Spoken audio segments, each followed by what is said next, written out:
매주 목요일마다 시민들이 알아두면 좋을 유익한 건강정보 알려드리는 시간입니다. 시민 건강 플러스. 우리나라 기상관측 이래 최고 기온을 경신한 등 40도를 넘나드는 자연재난급 폭염이 계속되고 있는데요. 올해 7월 말까지 전국적으로 온열 질환자 발생 인원만 2,355명, 또 사망자 숫자가 29명에 달하는 실정입니다. 그래서 오늘 이 시간 일산백병원 응급의학과 김현종 교수님 모시고 온열 질환의 구체적 증상과 대처법에 대해서 알아보는 시간 마련했습니다. 안녕하세요, 교수님. 안녕하십니까? 예. 사상 최고의 폭염으로 온열 질환 환자가 늘어나고 있다는 얘기를 하는데 네, 그렇죠. 일단 온열 질환에 대해서 지금 한번 정의도 내려보고 네. 그 종류에 대해서도 확인을 해보죠.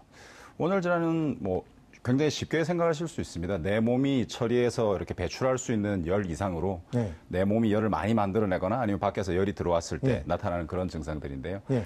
근데 이게 굉장히 다양합니다. 작게는 그냥 뜨거운데 오래 서 계시다 보면 발이 붓는 분들도 있으시고요. 네. 아니면은 더울 때 이렇게 손발에 여기저기 뭔가 나시는 분들도 있습니다. 네. 그럼 열 부종이나 그다음에 이제 열 발진 이렇게 네. 표현하기도 하고요.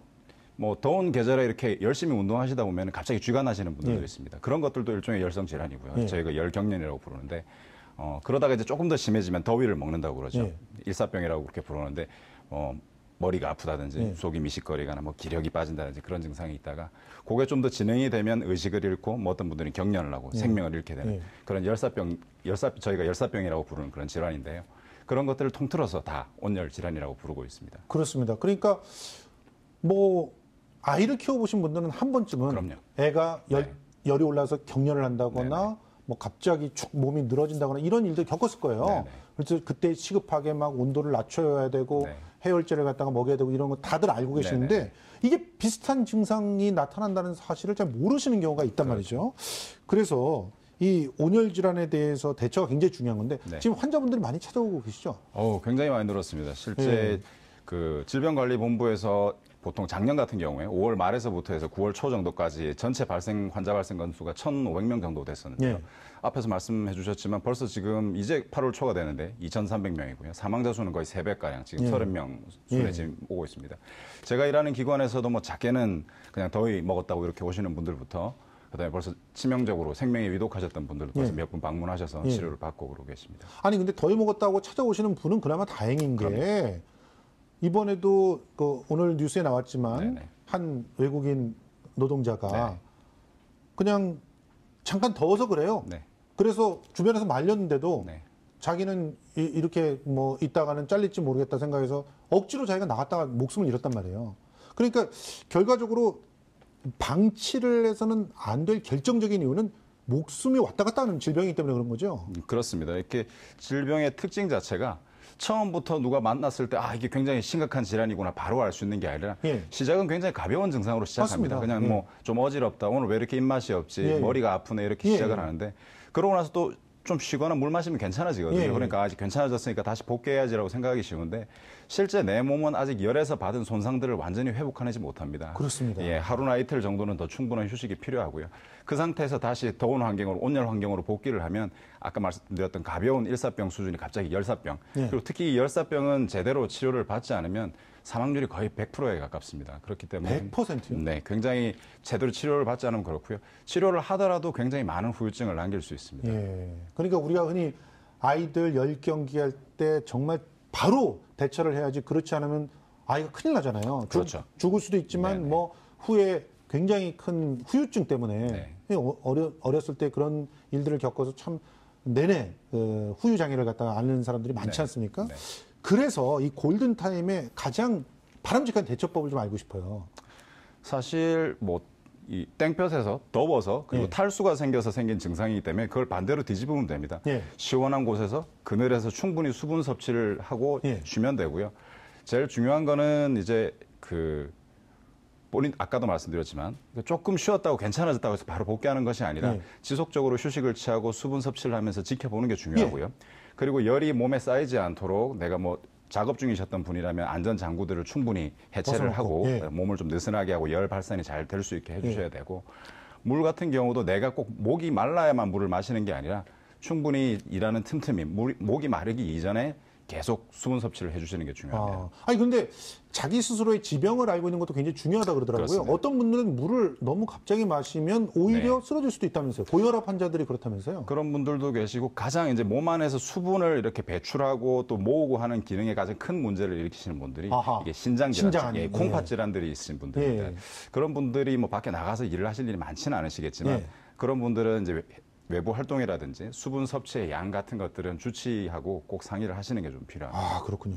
자, 이런 폭염 속에서도 야외에서 활동할 수밖에 없는 분들이 있는데 그렇습니다. 이런 분들이 특히 어르신일 때 네. 그리고 굉장히 어린 아이일 때 심각한 문제가 생기잖아요. 그래서 이 온열 질환을 대비해서 어르신들 같은 경우는 특히나 주의해야 될 점, 아이들도 특히 주의해야 될 점 어떤 것들이 있을까요? 그 전체 온열 질환 환자의 환자 발생의 약 50% 정도는 50대 이상입니다. 그리고 지금 사망자 수는 70% 거의 80% 가까이가 그 50대 이상에서 예. 발생을 하고요. 두 가지 이유 때문입니다. 하나는 그 연세에 계신 분들이 다른 여러 가지 질환을 가지고 그렇죠. 계신 경우가 많고요. 예. 그리고 열을 발산하는 능력도 아무래도 좀 떨어지십니다. 예. 아이들도 마찬가지고요. 그리고 예. 또 뒤집어서 생각하면 그 나이 분들이 이제 일선 현장이라든지 아니면 농촌에서 일을 하시는 경우도 굉장히 많이 있습니다. 그래서 개인적인 차원에서는 아까 말씀드렸다시피 일단 본인의 상태를 정확하게 파악을 하고 가장 더운 시기에는 어느 정도 업무를 좀 피하시거나 네. 아니면 휴식 시간을 늘리거나 하는 방법으로 대비를 좀 해주셔야 되고요. 네. 그리고 이제 사회적인 접근도 물론 필요합니다. 왜냐하면 뭐 공장이라는 데서 일하시는 분들 같은 경우에는 내가 휴식 시간을 내 마음대로 가질 수가 없기 때문에 네. 이런 시기에는 우리 사회가 해당되는 그런 시간대에는 휴식 시간을 좀 늘린다든지 네. 아니면 그런 환경 속에서 충분하게 수분을 섭취할 수 있도록 미리 준비를 한다든지 예. 법으로 규정은 되어 있습니다만 사실 법과 또 현실은 차이가 있으니까요. 그런 거에 대해서 지금 이렇게 문제가 될 때 함께 좀 공감대를 형성해 나가는 게 필요하지 않을까 싶습니다. 그렇습니다. 사실 생각해 보면 예전에 이런 땡볕에 낮에 그 교장 선생님이 애들 쭉 세워놓고 조회하고 이러면서 네, 맞습니다. 픽픽 쓰러지는 애들 생기고 이게 얼마나 끔찍한 일이었는지 이제서야 알고 네. 있어요 우리가. 그런데 요즘에는 특히 아이들을 네, 이제 그렇게 뭐 운동장에 방치하는 일은 별로 없어요. 네네. 근데 차량 같은데 방치하는 일들이 많단 말이에요. 맞습니다. 이거 어떻게 막아야 될지 참 걱정입니다. 얼마 전에도 좀 불행한 소식이 한번 들렸었고요. 저도 아이를 키웁니다만 가슴이 굉장히 아팠습니다. 이게 보통 우리 기온이 한 30도 정도 됐을 때 에어컨을 켠 차량에 이제 시동을 끄고 나왔을 경우에 차 안의 온도가 한 50도 이상까지 올라가는데 불과 5분 정도밖에 걸리지 않습니다. 요즘 같이 뭐 40도를 가까이 갈 때는 더 할 거고요. 더 그렇죠. 짧게 될 거고요. 그러니까 절대로 뭐 잠깐이니까 괜찮겠지 이런 생각은 허용이 되지 않습니다. 예. 그리고 뭐 창문을 열어놓으면 낫지 않을까라고 생각하시는 분들도 있는데 창문을 조금 열어놓는다고 해서 온도가 그렇게 떨어지지 않는다는 맞습니다. 연구들이 있습니다. 그렇기 때문에 혹시라도 아이들, 뭐 반려동물도 마찬가지고요. 뭐 생명체 누구라도 이런 시기에는 차 안에 절대 두지 않는 것이 중요하고요. 그다음에 저번 그 불행한 사건 이후에 아이들을 챙길 수 있는 또 이런 구조적인 장치들을 마련하고 있는 걸로 알고 있습니다. 예. 그런 것들에 대한 관심과 집중이 계속 필요할 것 같습니다. 그러니까 끝까지 가서 좌석을 일일이 확인하는 게 기본이 돼야 되는. 그러니까. 그리고 절대로 이 노상에 네네. 그 땡볕 아래에 차 안에는 생명체는 그 안에 있어서는 안 된다는 사실을 기억하셔야 된다는 건데요. 온열 질환자의 경우 의식이 있느냐 없느냐 이런 유무에 따라서 대응 방법이 좀 달라진다고 하는데 네, 그렇습니다. 일단 눈앞에서 가정이나 학교, 직장 어디서든 온열 환자가 일단 발생했어요. 네. 그러면 바로 어떻게 대응을 해야 되는지 좀 알려주시죠. 일단은 뭐 그늘 시원한 장소로 옮기는 게 제일 중요하고요. 요즘과 같은 시기에는 사실 단순히 그늘이라고만 해서 이렇게 안전하다고 보기는 어렵습니다. 그렇죠. 워낙 습도도 높고요. 실제로 그 온열 질환 환자의 20% 정도는 실내에서 발생을 합니다. 그렇기 때문에 좀 더 서늘하고 그다음에 그 차가운 장소, 충분하게 이렇게 환기가 잘 되는 장소로 이동을 시켜야 되고요.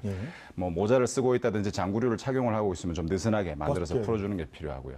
의식이 있다면 뭐 본인이 그 물을 마실 수 있고 의식이 있다면 충분하게 음료를 마실 수 있게 해주는 게 중요하고, 하지만 의식이 없다면 자칫 물을 먹이는 과정에서 이게 흡임성 폐렴이 생긴다든지 그럴 수가 있습니다. 그래서 그럴 경우는 자제하고 반드시 119 신고를 해서 빨리 이송하는 게 좋습니다. 알겠습니다. 지금까지 일산백병원 응급의학과 김영준 교수님과 함께 이야기 나눠봤습니다. 고맙습니다. 감사합니다.